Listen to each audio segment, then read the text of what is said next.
মহিপুরপাড়া কেন্দ্রীয় জামে মসজিদের এই কোরআনের মাহফিলের অত্র আজকের এই মাহফিলের সভাপতি আমার ভাইজান হযরত মাওলানা হাফেজ সানাউল্লাহ, উপস্থিত স্থানীয় ওলামায়ে কেরাম, সানে উপবিষ্ট আমার মুরব্বিয়ানে কেরাম, স্নেহের কচি কাছারা, পর্দার অন্তরালে আমার সম্মানিতা মহিমান্বিতা মা ও বোনেরা, আসসালামু আলাইকুম ওয়া রাহমাতুল্লাহি ওয়া বারাকাতুহু।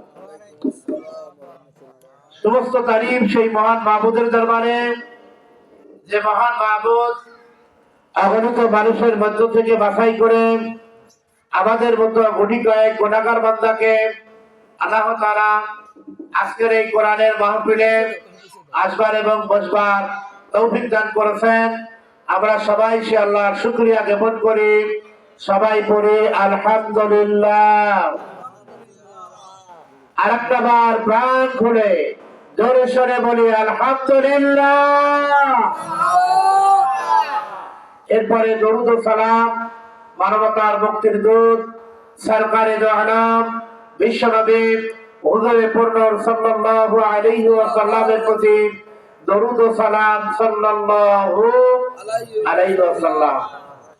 আপনারা কেমন আছেন? আলহামদুলিল্লাহ। আজকের এই কোরআনের মাহফিলে আল্লাহ ভালো রেখেছেন। কোরআনের মাহফিলে আসতে পেরে আমরা খুশি না বেজার? কি বলেন? কারণ পৃথিবীতে এর চাইতে ভালো মাহফিল আর নাই, এর চাইতে ভালো জায়গাও আর নাই।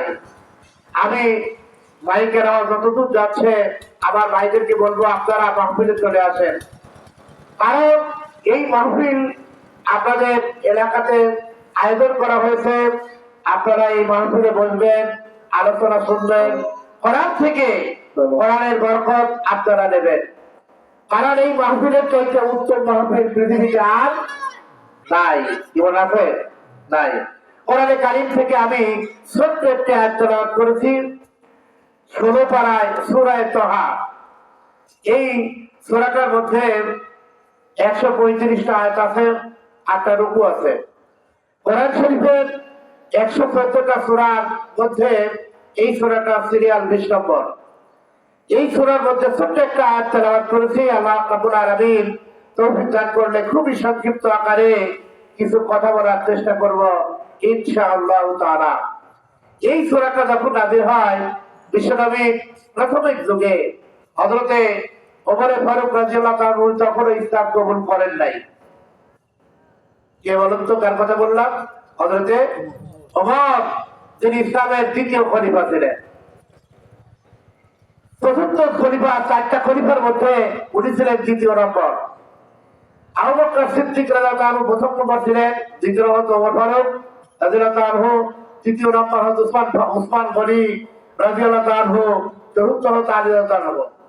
এই 4জন খলিফা, তার মধ্যে হযরত ওমর তখন ইসলাম কবুল করেন নাই যখন এই সূরাটা নাযিল হয়। উনি আল্লাহ রাসূলকে বিভিন্ন ভাবে লাঞ্ছনা গঞ্জনা জ্বালা যন্ত্রণা দেওয়ার চেষ্টা করেছেন। উনি মারতে রাসূলকে খুঁজতে যাচ্ছেন, তাকে অত্যাচার করবেন।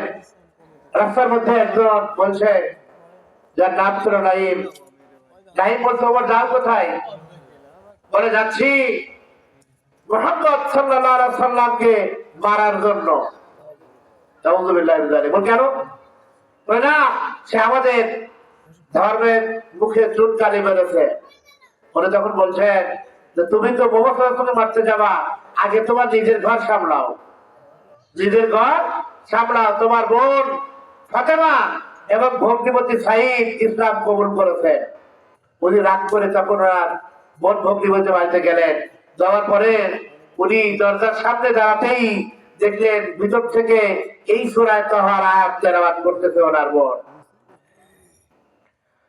তাহা মা আনজালনা আলাইকাল কুরআনা লিতাশকা। কোরআন তেলাওয়াত করতেছে। হযরত ওমর রাদিয়াল্লাহু তাআলা উনি বোনের ঘরের মধ্যে গেলেন, যাওয়ার পরে বলছে তোমরা কি পড়ছো যাও। আমাকে বলে না ভাইয়া যাওয়া যাবে না, এটা আল্লাহর কিতাব, অপবিত্র অবস্থায় এটা ধরা যায় না। বলে না যাও আমার কাছে। উনি যখন দিলেন না, বোনকে পিটাতে লাগলেন, বকরি গতিকে পিটাচ্ছেন। কিন্তু হযরত ওমর যখন ইসলাম কবুল করেন নাই, উনি বোনকে মারতেছেন, ভগ্নিপতিকে মারতেছেন, তারপরেও এই সূরা দেওয়া, এই আয়াতটা, এই কাগজটা দেওয়া হয় না। তাই না? আল্লাহ রাব্বুল আলামিন এই কোরআনে কারিমের মধ্যে এত মজা দিয়েছেন, এত মধু দিয়েছেন। কোরআনে কারিম যখন তেলাওয়াত করা হয়, ওই কোরআনে কারিম প্রত্যেকটা বান্দার হৃদয়ের মধ্যে গেঁথে যায়। সুবহানাল্লাহ। হযরত ওমরের সামনে যখন এই সূরা তেলাওয়াত করা হয়েছে, তাহা মা আনজালনা আলাইকাল কুরআনা লিতাশকা, পরিচয় গেছে গেছে, তার অবস্থা এলোমেলো শুরু হয়ে গেছে। ভাইরা আমার, সেই সূরা থেকে, এই সূরা থেকে আমি আজকে আলোচনা করবো ইনশাআল্লাহ। আমি বেশি ব্যাখ্যায় যাচ্ছি না, কারণ সূরার ব্যাপারে ব্যাখ্যা দিতে গেলে এক সময় পাওয়া যাবে না, খুব সংক্ষিপ্ত সময়। তা আমি যে আয়াতটা তেলাওয়াত করেছি, এই আয়াতের মধ্যে আল্লাহ তাআলা বলতেছেন, মানুষ দুনিয়া থেকে যখন চলে যাবে, এই মানুষগুলিকে এই দুনিয়ায় সৃষ্টি করা হয়েছে, আবার এই মানুষকে আবার কবরে রেখে দেওয়া হবে। কি বলে ঠিক কিনা? যাই করেন না কেন, আপনি আমার আল্লাহর কাছে ধরা দিয়াই লাগবে। কি বলে? হ্যাঁ, আমরা যখন মানুষের কবরে রাখি, কবরে রেখে এই আয়াতটা আমরা পড়তে থাকি, বলেন মিনহা খালাকনাকুম ওয়া ফিহা নুঈদুকুম ওয়া মিনহা নুখরিজুকুম তারাতান উখরা। এই মাটি থেকে তোমাকে তৈরি করা হয়েছে, এখানেই রেখে গেলাম, আবার কিয়ামতের দিন আল্লাহ রাব্বুল আলামিন এখান থেকেই তোমারে তুলবে। ধরে বলেন সুবহানাল্লাহ। আমাদেরকে আল্লাহ মাটি থেকে সৃষ্টি করেছে, আবার সেই মাটির মধ্যেই আমাদের যেতে হবে। কি বলেন, যাওয়া লাগবে না? যাওয়া লাগবে। কবর থেকে বাঁচার কোনো সুযোগ নাই। মৃত্যু আসবেই, প্রত্যেকটা মানুষকেই মৃত্যুর স্বাদ গ্রহণ করতে হবে। আল্লাহ রাব্বুল আলামিন বলেন, কুল্লু নাফসিন যায়িকাতুল মাউত সুম্মা ইলাইনা তুরজাউন। প্রত্যেকটা প্রাণীকে মৃত্যুর স্বাদ গ্রহণ করতে হবে, আর মৃত্যুর পরে আবার কিয়ামতের দিন আল্লাহর কাছে হাজিরা দেওয়া লাগবে। সুম্মা ইলাইনা তুরজাউন, আল্লাহর কাছে আবার হাজিরা দেওয়া লাগবে। এখন আমি আপনি যদি মৃত্যুবরণ করি আর তারপরে কোনো হিসাব নিকাশ নাই, তাহলে কি আর কোনো চিন্তা আছে? কি বলেন? কিন্তু হিসাব দেওয়া লাগবে। যদি এই চিন্তা মাথায় থাকে, তাহলে আবার আপনার দ্বারা অন্যায় কাজ করা সম্ভব না। এই দুনিয়ায় দেখেন, ছাত্রছাত্রী ক্লাসে যায়, বই বগলে করে যায় আর আসে। যতই যাক আর আসুক, তারপরেও ওদের মনের মধ্যে একটা চিন্তা থাকে পরীক্ষা সামনে। জীবন সারা বছর যাই করুক, পরীক্ষার আগে গিয়ে ওরা তখন অস্থির হয়ে যায়, সর্বনাশ, আর মাত্র কয়েকদিন পরে পরীক্ষা। কি স্যার ঠিক না? পরীক্ষার চিন্তা যদি না থাকতো, তাহলে ওই ছাত্রছাত্রী পড়াশোনা করতো না। ঠিক তেমনি ভাবে মৃত্যুর পরে যদি আল্লাহ তাআলার কাছে হিসাব দেওয়া না লাগতো, তাহলে এই মানুষগুলি কখনো আল্লাহর পথে ফিরে আসতো না, মাথায় চিন্তা ঢুকতো না। আপনি যাই করেন না কেন, ভালো করেন মন্দ করেন, কিয়ামতের দিন আল্লাহর কাছে আপনার হিসাব হবে। হবে কিনা? আপনি কবরে চলে গেলেন, কবর থেকে আপনাকে তোলা আর হবে না, আপনি কবরেই থেকে যাবেন, হিসাব নিকাশ কিছু নাই, তাহলে তো কোনো সমস্যা নাই। এটা কিনা? কিন্তু আপনাকে আবার তোলা হবে কিয়ামতের দিন, আপনাকে আবার লাইন ধরে দাঁড় করিয়ে হিসাবও নেওয়া হবে। হবে কিনা? আল্লাহ রাব্বুল আলামিন বলেন,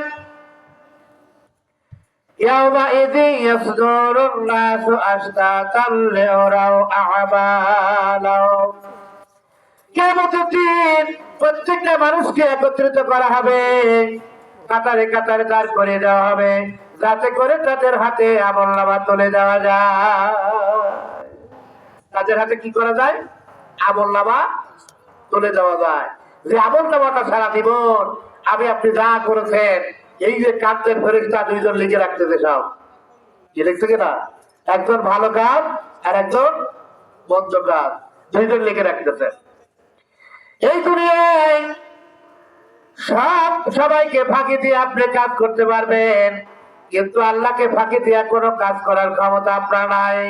আপনার আমলনামা লিখিত হবে, আর কিয়ামতের দিন আপনার আমলনামা আপনার হাতে তুলে দেওয়া হবে। কি বলেন, হবে না? কিয়ামতের দিন আপনার আমলনামা আপনার হাতে তুলে দেওয়া হবে, এবং আপনার হিসাব নিকাশ আপনার আমলনামা দেখে আপনি নিজেই করতে পারবেন, কারণ সবকিছু লেখা আছে।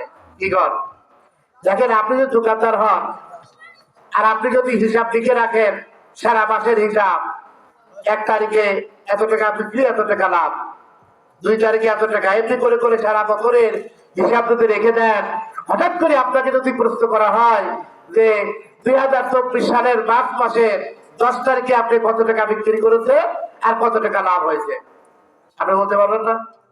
আমি তো লেখাই আছে। আর ফাইল করে খাতা খুলে বলে দেবেন যে 10 তারিখে এত টাকা বিক্রি, আবার এত টাকা লাভ, বলা যাবে না? যাবে।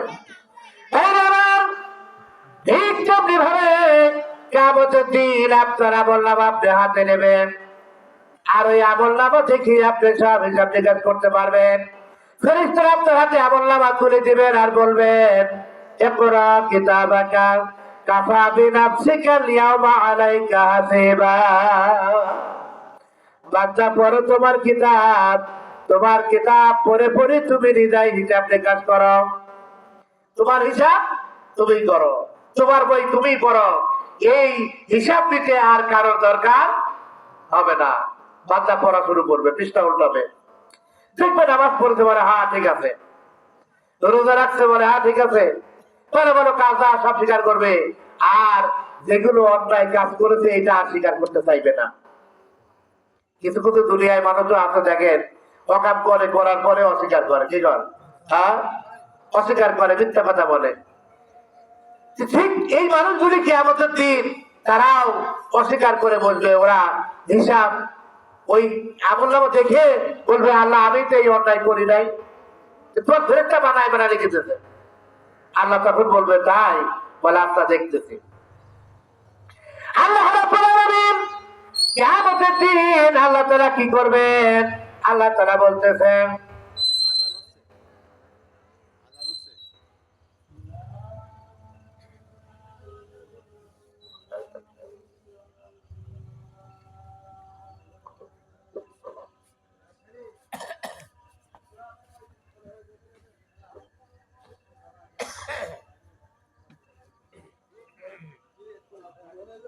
আদার এখানেও দিয়ে দেন, আদার দিয়ে দিয়ে তারপরে আমাদের